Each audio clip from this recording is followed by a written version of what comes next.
कबीर नामं परमं पुनीतं युगे युगे स्वामी हरन्ति दुःखं दातारमोक्तं पुरुषं पुराणं चरणारविन्दं सततं नमामि चरणारविन्दं सततं नमामि। मूकं करोति वाचालं पङ्गुलङ्घयते गिरिं यत्कृपातं वन्दे परमानन्दं माधवम् परमानन्दं माधवम्। मालाटोपी सुमारणी सदगुरुदिया बख्शीश पल पल गुरु को बंदगी चरणन मावूं शीश चरणन मावूं शीश। बोलिए सदगुरु कबीर साहेब की, गुरु महाराज की बंदगी बंदगी सकल अंश को बंदगी साहेब। जगत नियंता सत्य पुरुष परमात्मा सदगुरु कबीर साहेब, गुरु धनी धर्मदास साहेब, आदरणीय संत समाज, श्रद्धावान मातृशक्ति भाइयों बहनों, बाल गोपालो, सदगुरुना नेमी प्रेमी हंसजनों, आजना आ देवउठी 11 मंगलमय दिवस तलाववाड़ा मुकामे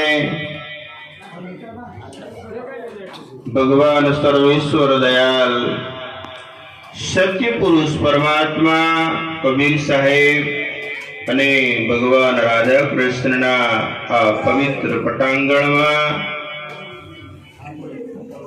देवउठी 11 आ मंगलमय दिवस अने ए दिवसे साहेबनी आ सात्विक यज्ञ, आनंद आरती, भजन सत्संग, भोजन भंडारा ना पवित्र अवसर राखवामां आवी।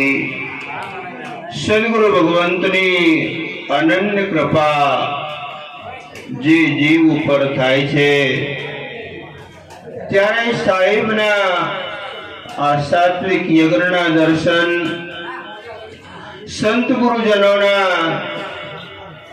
सत्संग अने आशीर्वादनी प्राप्ति थाय छे।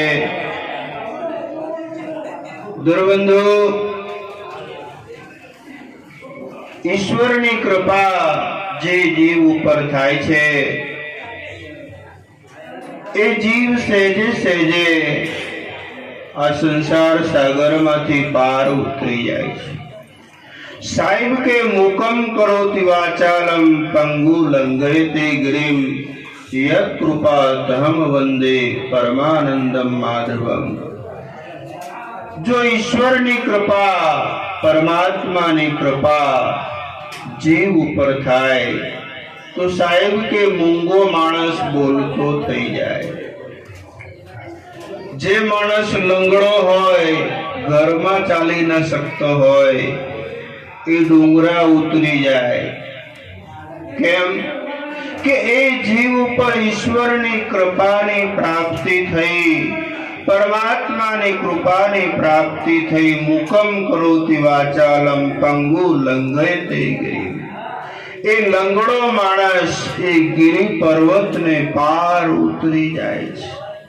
एम आपणे बधा आ संसारनी अंदर ईश्वरना नाममां पांगळा छीए, परंतु ईश्वर आपणे उपर दया करीने એમના આશીર્વાદ વરસાવીને સંત અને ગુરુ એમના આશીર્વાદથી તમારા મારા જેવા અનેકો જીવને આ સંસાર સાગરમાંથી તારી લે છે અને એના માટે આપણે સત્સંગની અંદર જઈએ છીએ. સત્સંગમાં લોકો ઘણા પ્રકારે આવતા હોય. કોઈ દર્શન કરવા આવે, કોઈ બાવા કેવું કપડાં પહેરે એ જોવા આવે, કોઈ આરતી કેવી થાય એ જોવા આવે, કોઈ કેવો ભજન ગાય એ સાંભળવા આવે, કોઈ જમવાનું કેવું બન્યું છે, દાળમાં મીઠું વધારે નથી નાખીને એ તપાસ કરવા માટે આવે. કેમ કે આ જેટલા બેઠેલા હોય બધાના થર્મામીટર અલગ અલગ કામ કરતું હોય. થર્મામીટર બધા પાસે જ છે, એવું ના માનતા કોઈ થર્મામીટર વગર બેઠેલા છે. પણ બધાની માપવાની સાધન અને માપવાની મનની દિશા એ જુદી જુદી છે મિત્ર. અને એ દિશાને આપણે વાળવા માટે એ સદગુરુના ચરણની અંદર જઈએ છીએ. આપણી મનની જે ગતિ છે એ ગતિને વાળવા માટે આપણો મન આ સંસારની ક્રિયા પ્રતિક્રિયામાંથી પરમાત્માના પંથે વળી જાય, સદગુરુના માર્ગે વળી જાય અને આ જીવનની અંદર આપણો કલ્યાણ થઈ જાય. એ ભાવનાને લઈને આપણે સદગુરુના ચરણની અંદર જઈએ છીએ. એક મિત્ર ગૌદાનનું કામ ચાલુ કરશો, કેમ કે આમાં પણ સમય લાગવાનો છે. તો સાહેબ કહે છે કે કબહુક કરુણા કર નર દેહી દેત ઈશ બિનુ હેત સનેહી. પરમાત્મા ખૂબ દયાલુ છે. કબહુક કરુણા કર નર દેહી દેત ઈશ બિનુ હેત સનેહી. ઈશ્વર આ સંસારની અંદર દયાના ભાગને લઈને આવે છે અને આ જીવને સંસારની અંદર ક્યારેક તમને અમને ભજન સત્સંગ કરવાના સાધન આપે છે. ક્યારેક ભજન સત્સંગની અંદર ડૂબકી મારવા માટે, ક્યારેક આપણે સન્માર્ગે ચાલવા માટે ઈશ્વર આપણને પ્રેરિત કરે છે. અને એના માટે આપણી સનાતન પરંપરામાં અનેક પ્રકારના વાર અને તહેવાર આવે છે. એમાં આજે દેવઉઠી 11 કહેવાય છે કે દેવાસુર સંગ્રામમાંથી ભગવાન નારાયણ જ્યારે થાકીને આવે ત્યારે 4 માસ સુધી શયન કરે.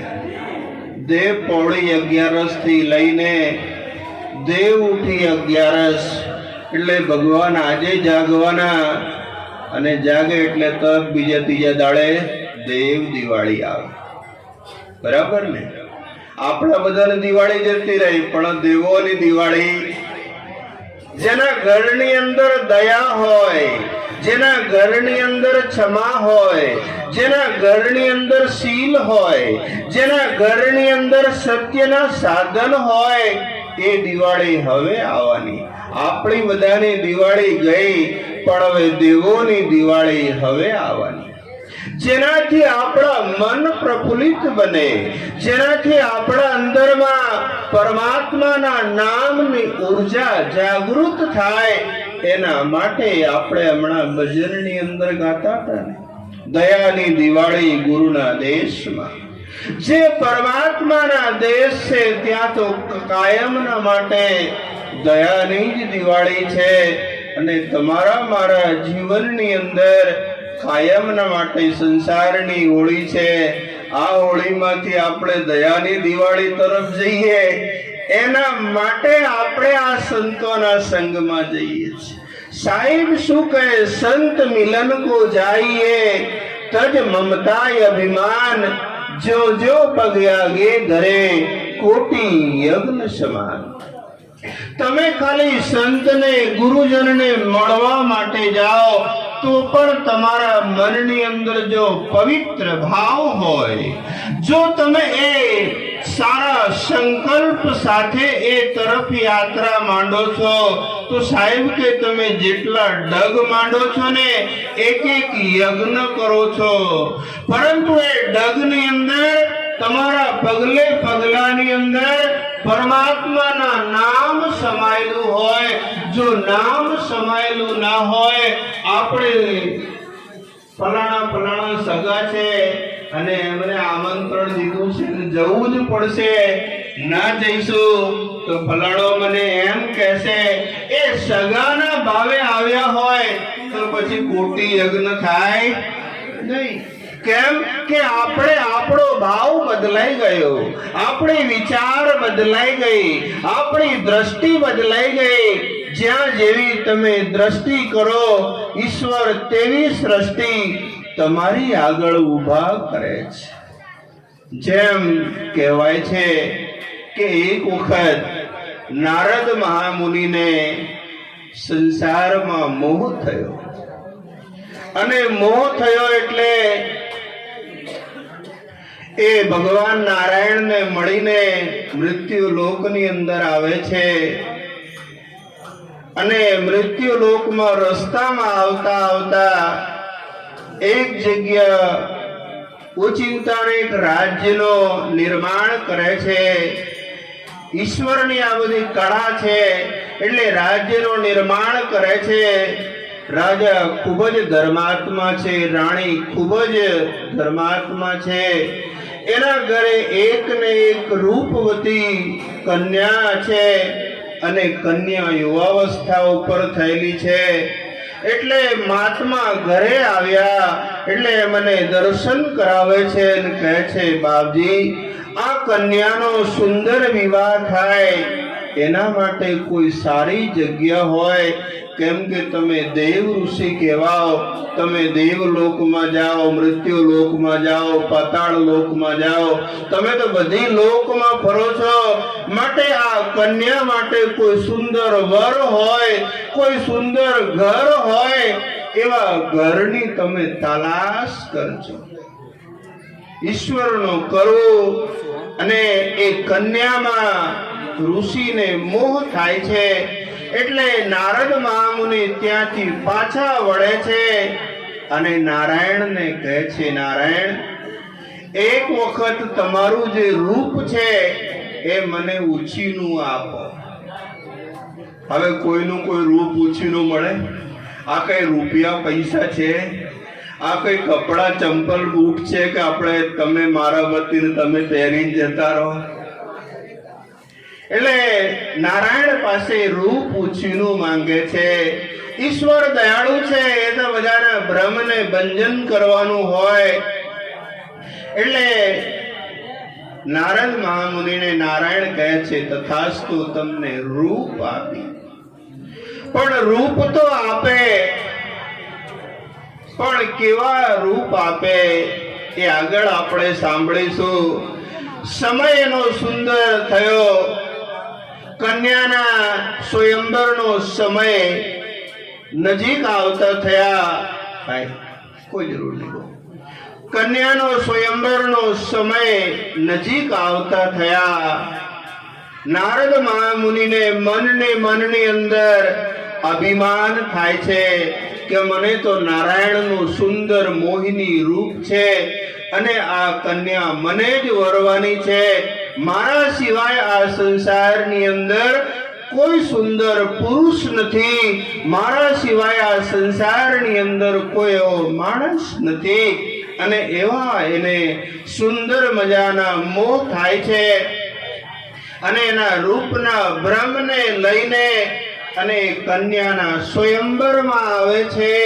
અને સ્વયંવરમાં આગલા જ હરોળમાં નારદ મહામુનિ બેઠા છે. અને કન્યા વરમાળા લઈને અને બધાને જોતા જોતા કયો પુરુષ સારો છે, કયો પુરુષ સારો છે, એ બધાને દેખતા દેખતા પહેલી લાઈન વટી ગઈ, બીજી લાઈન વટી ગઈ, ત્રીજી વટી ગઈ. નારદ મહામુનિ ઊભા થઈ તે જોવે છે કે આ કન્યાને ખબર નથી પડતી કે શું? બધા કરતા આગળના લાઈનમાં નારાયણનો રૂપ લઈને હું બેઠેલો છું અને કન્યા તો પાછળ જાય છે. જ્યારે હાવ છેલ્લામાં છેલ્લો નારાયણ એ બેઠેલા હતા, એ કન્યા એના ગળાની અંદર એ સ્વયંવરનો માળા પહેરાવે છે. ત્યારે એના આજુબાજુમાં બેઠેલા લોકો એમને કહે છે કે તમે ઊભા થઈ થઈને શું જુઓ છો? ત્યારે કહે છે કે આ કન્યાને ખબર પડતી નથી, નારાયણનો રૂપ મારો, વિશ્વ મોહિની રૂપ મારો છે, પણ એ કન્યા ધીરે ધીરે પાછળ જાય છે અને એ છેલ્લે જઈને નારાયણને વરમાળા પહેરાવે છે. અને પછી બાજુમાં બેઠેલા જે બીજા લોકો, રાજાઓ અને જાનૈયાઓ હતા, એ કહે છે કે આપ આપના રૂપ તો જુઓ જઈને. પણ એ જમાનામાં બહુ બધા અરીસા વરીસાનું સાધન નહીં, મોબાઈલ નહીં કે મોબાઈલમાં તરત મોઢું જોઈ લે. અત્યારે તો લોકો પલ પલમાં મોઢું જોવે, એક એક મિનિટમાં મોઢું જોતા રહે કે કંઈક આગુ પાછું તો નથી, કેમ કે બધા પાસે સાધન છે. આપણે બધા સુખિયારા છીએ, કોઈ દુઃખી જેવા. અત્યારથી 20 વર્ષ 30 વર્ષ પહેલા બાપુની સાથે અમે આવતા ત્યારે ચાલવાનું હતું, પણ અત્યારે તો ગાડી છે કઈ ઘરમાં જ આવીને ઊભી રહે ને. આપણે સુખિયારા તો ખરા ને, જરાય ચાલવાની વાત છે. હાથમાં મોબાઈલ છે, એમાં તમે વિડીયો કોલ કરો કે તમે કેમેરા કરો એટલે તમારા મોઢામાં કેવું આગુ પાછું થાય છે, તરત આપણો કેમેરો બતાવે છે કે નથી બતાવતા. સાધન બધા પાસે છે ને, પણ હવે સાધનનો શું ઉપયોગ કરવો? એટલે નારદ મહામુનિને પેલા બાજુમાં બેઠેલા કહે છે કે તમારા સ્વરૂપ તો જુઓ. ત્યારે એ સમયમાં પાણીમાં સ્વરૂપ જોવાનું સાધન હતું, અરીસા વરીસાના સાધન નહોતા. એટલે પાણીમાં જઈને જ્યારે પોતાનું સ્વરૂપ જુએ છે, તેના સ્વરૂપ વાંદરાનો ઈશ્વરે બનાવેલું છે. ત્યારે એને ઈશ્વરને જઈને ગાળો આપે છે કે હે ઈશ્વર, તમે કહેવા માટે નારાયણ છો, પણ તમે ખરેખર નારાયણ નથી. તમને કોઈ સારા માણસ બીજા સાથે જાય એ તમને પસંદ નથી.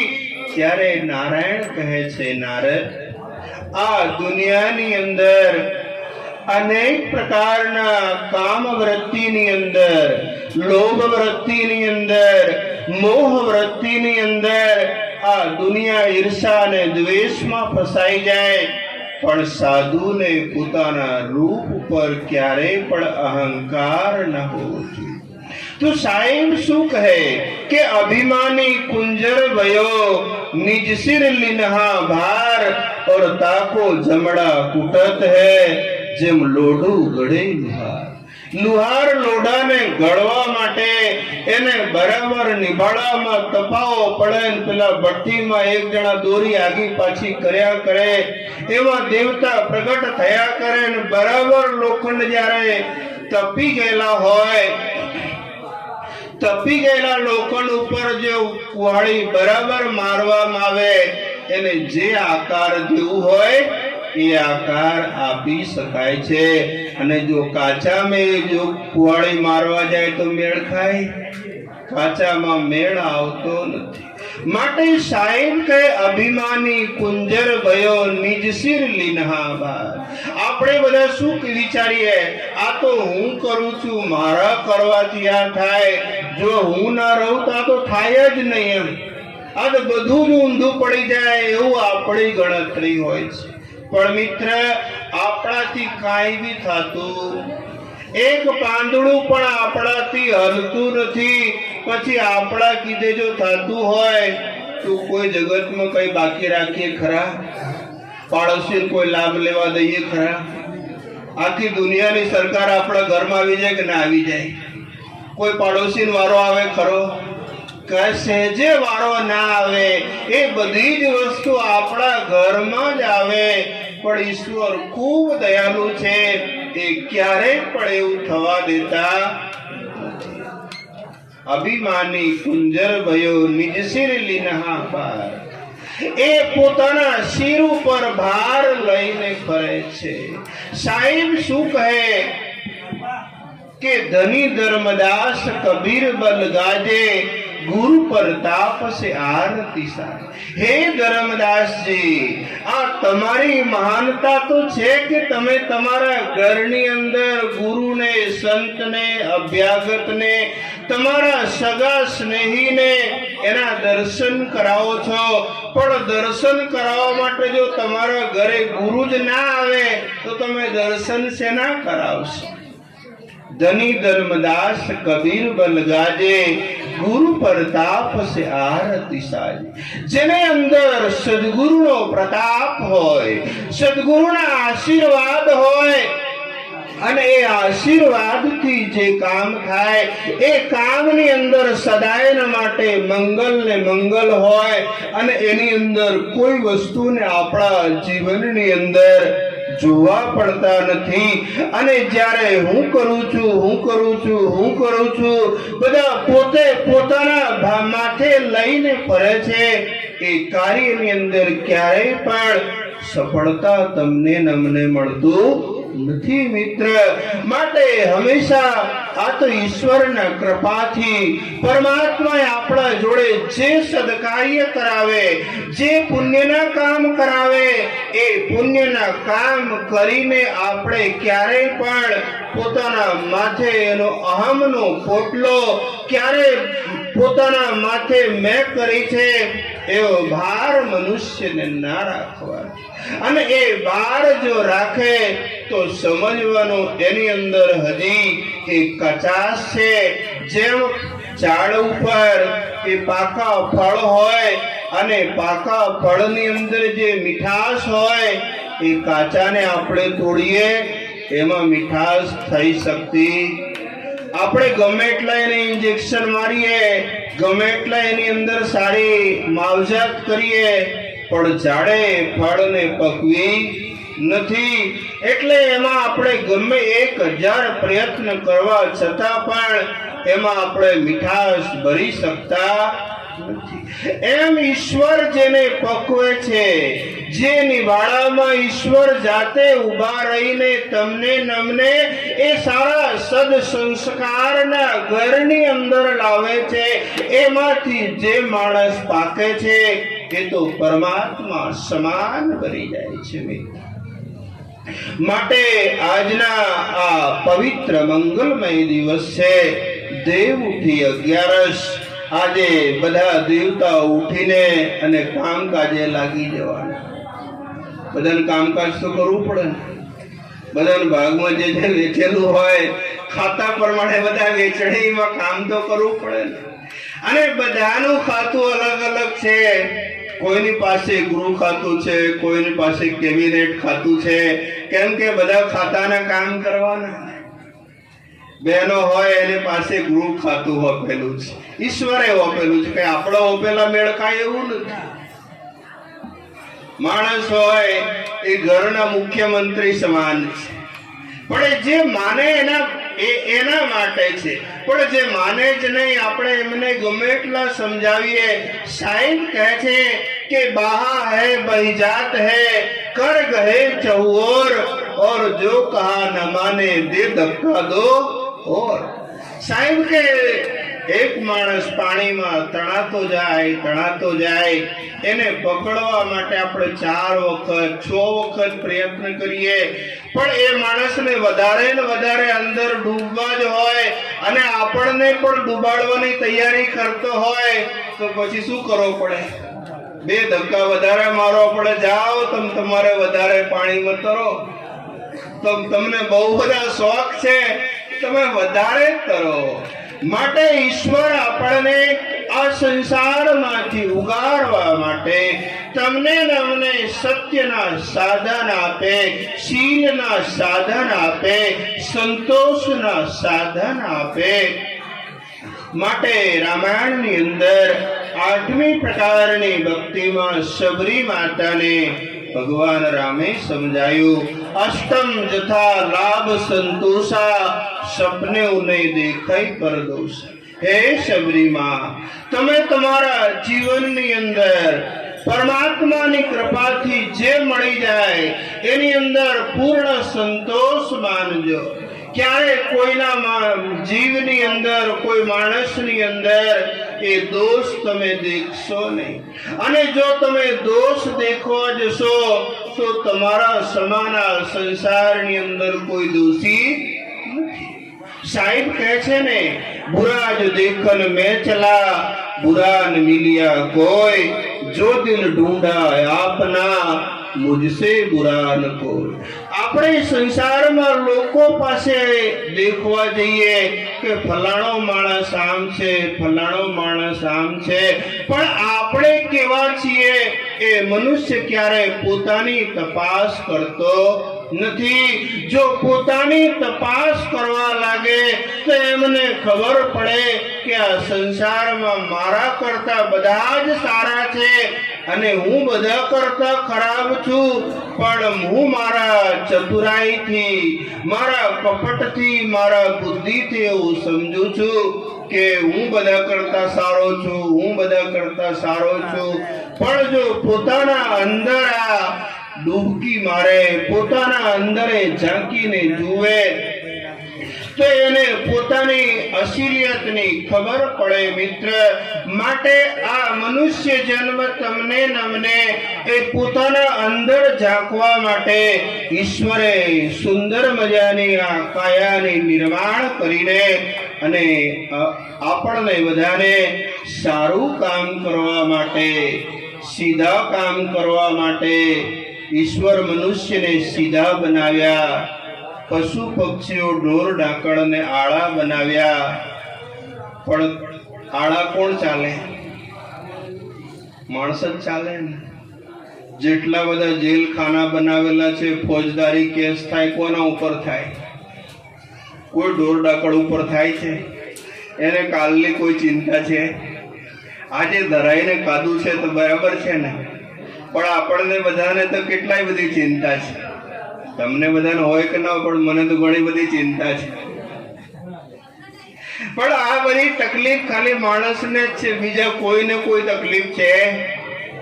જેટલા જેલખાના, જેટલી સજા, જેટલા મુશ્કેલી, આ બધા ખાલી માણસને, બીજા કોઈને કોઈ મુશ્કેલી છે? બધા સુખી છે અને એક ને ખાલી આ માણસને ભગવાને દુઃખી બનાવેલા છે કે તમે જઈને આ સુખ ના સાધન તમને આપું છું, પણ એ સુખના સાધન તમે જીવનની અંદર એનો ઉપયોગ શું કરો છો? જેમ સાહિબ કહે છે કે સુખ સાગર में करो स्नाना, निर्भय पाओ पद निर्वाणा, कहे कबीर सोई संत सुजाना, जिन जिन शब्द हमारो माना। તમને અમને આ સુખના સાગરમાં ઈશ્વરે મોકલ્યા, પણ આપણે બધા દુઃખ લઈને જન્મ્યા છીએ અને દુઃખમાં જ બધા મરવાના છે, તો પછી એના માટે તો કોઈ સાધન જ નથી। બધી સાધનો હોવા છતાં પણ એ બધી વસ્તુ ફેલ છે। જેમ આપણા ઘરની અંદર સરસ મજાના પંખો હોય, સરસ મજાનો ટ્યુબ લાઇટ હોય, અત્યારે સુખી સંપન્ન માણસ એસી પણ લગાવે, પણ જો લાઇટ ના આવે તો કોઈ કામનું ખરું? બધી વસ્તુ હોય પણ લાઇટ વગર શું કરવાનું? આ લાઇટ તો આપણા અંદર જે લાઇટ છે, આ તો ઈશ્વરના કૃપાની લાઇટ છે, પરમાત્માની નામની લાઇટ છે। એ લાઇટ જ જો આપણા અંદર ના આવે તો 1000 કનેક્શન હોય, અહીંથી બારિયા સુધી આપણે બધા બલ્બ લગાડી દઈએ, પણ એને મેન સ્વિચમાં જ ના લગાડીએ તો કામ લાગે ખરું? કોઈ કામ લાગે એવી વાત નથી। એને સ્વિચમાં લગાડીને પછી તમે એક પણ બલ્બ જગાવશો, એ પણ એનો પોતાનો પ્રકાશ એ ફેંકે ને ફેંકે ને ફેંકે, ફેંક્યા વગર રહેવાનો નથી। માટે સાહેબ આપણને સમજાવે, સુખ સાગર મેં કરો સ્નાના, निर्भय पाओ पद निर्वाणा, कहे कबीर सोई संत सुजाना, जिन जिन शब्द हमारो माना। साहेब के हे धर्मदास जी, आ संसार ની અંદર સુજાન કોણ છે જેને મારા શબ્દને માને છે? કેમ કે આપણે બધા શરીરને માનીએ છીએ, શબ્દને બહુ માનતા। પણ સાહેબ સંધ્યાની અંદર શું કહે? શબ્દન બિનસે બિનસે દેહી, કહે કબીર હમ શબ્દ સને। સાહેબ કે આ શરીર તો 1000 વખત જન્મે છે અને મરે છે, પણ શબ્દ સંસારની અંદર ક્યારે મરતો? એ તો અમર થઈને આવેલો છે અને એ અમર ચૂડલો આપણે આપણા જીવનમાં જો સદગુરુના કૃપાથી, ગુરુના આશીર્વાદથી આપણે આપણા જીવનની અંદર લીધું હોય, પછી એને જન્મ અને મરણના ભય સંસારમાં રહેતો નથી।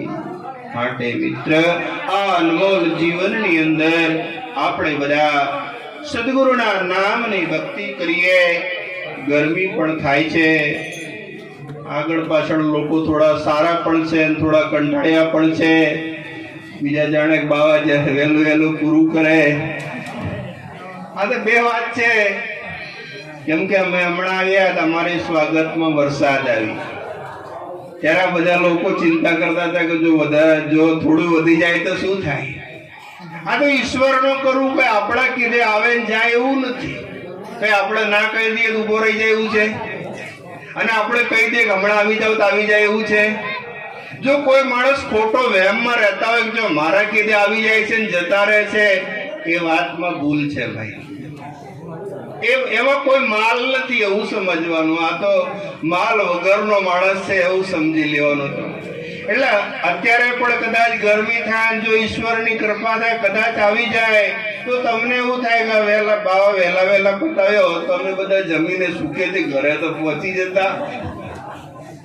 એટલે આ અમારે તો બે બાજુ દુઃખ છે કે લાકડા કાપવાના પેલા મશીન હોય, એ જાય તો કાપે ને આવે તો કાપે, બે બાજુ કપાવવાનું હોય।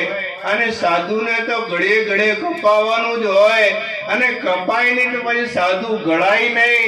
જેમ આપણે નદીમાં પથરા હોય, એ પથરા જેટલા વખત હટાય પાણીને જેટલા દૂર એને ખેંચી લઈ જાય, અને ખેંચતા પછી એની અંદર શાલિગ્રામનો રૂપ એને મળે છે। એમ સાધુ જેટલા વખત સંસારમાં હટાય એ પોતાનું તો કંઈક સારું કરે, સમાજના પણ 2-5 લોકોનું સારું કરી દે તો પણ એનું જીવન ધન્ય ધન્ય બની જાય। આજના આ પવિત્ર દિવસે તલાવવાડા ગામના સૌ મારા સદગુરુના પ્રેમી હંસજનો, આજના આ પવિત્ર દિવસે આપ સૌ સંત મહાત્મા સગા સ્નેહી આત્મબંધુ આવ્યા। સાહેબના આરતી યજ્ઞના દર્શન કરી, આ મંદિરની અંદર બેઠેલા ભગવંતના દર્શન કરી, અને પોતાના અંદર બેઠેલા ઈશ્વરના પણ દર્શન કરો, અને આ જીવનને ધન્ય ધન્ય બનાવો। એવા અંતરના આશીર્વાદ સાથે સર્વે ભવन्तु સુખિનઃ, સર્વે સन्तु નિરામયા, સર્વે ભદ્રાણિ પશ્યन्तु, માં કશ્ચિત દુઃખભાગ ભવેત। પ્રાણી માત્રના જીવનમાં લેશ માત્ર